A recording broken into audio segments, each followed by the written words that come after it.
Quand on est jeune, on réfléchit généralement sur les questions d'avenir et on souhaite affronter la vie avec confiance.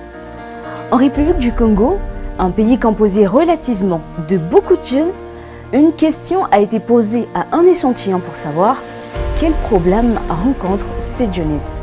Et il a répondu: les problèmes de la jeunesse congolaise, pour moi, je vais résumer ça en un seul chapitre. 3 problèmes, je dirais plutôt 3. L'inadéquation entre les formations et les besoins du marché du travail. Au niveau de la formation, orientation professionnelle, la mentalité aussi. Les jeunes n'ont pas de problème en tant que tel. Les jeunes ont énormément d'attentes. Et face à cela, il y a les gouvernants qui doivent faire en sorte que ces attentes des jeunes puissent trouver satisfaction. Et ces gouvernants, quand ils ne font pas en sorte ou quand ils ne mettent pas des conditions pour que ces jeunes puissent atteindre satisfaction, et là, il y a un problème. Donc c'est là où on parle des problèmes des jeunes. Je pense que c'est une triptyque, pour y répondre plus clairement. Modélisation des jeunes. Deuxièmement, accompagnement des jeunes.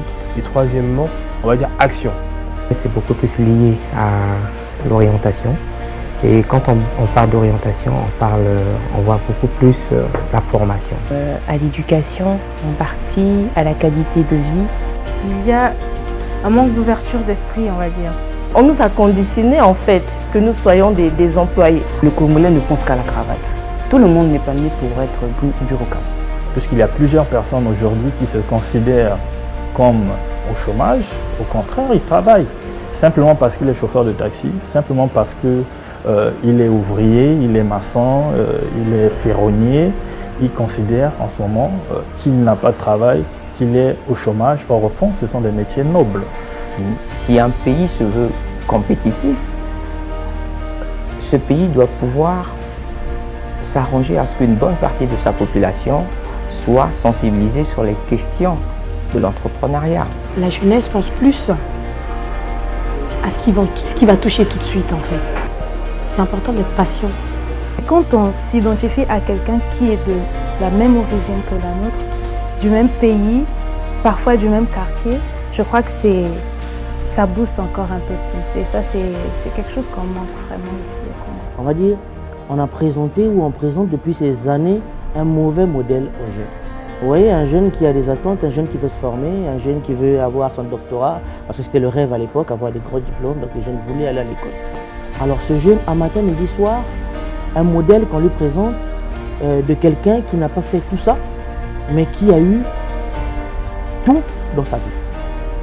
Vous voyez un peu que ce jeune va se remettre en question, il dit pourquoi je vais aller perdre des années à l'école, alors que je pourrais faire la même chose que X qui est devenu millionnaire ou milliardaire. Pas de chemin, on n'a rien, on est perdu, on est totalement perdu. Eh bien, que retenir de ces problèmes? Problèmes d'éducation, d'orientation scolaire, de formation, d'emploi, de modélisation et plus. Que faire alors? À découvrir dans Brazza Jeunesse Forum.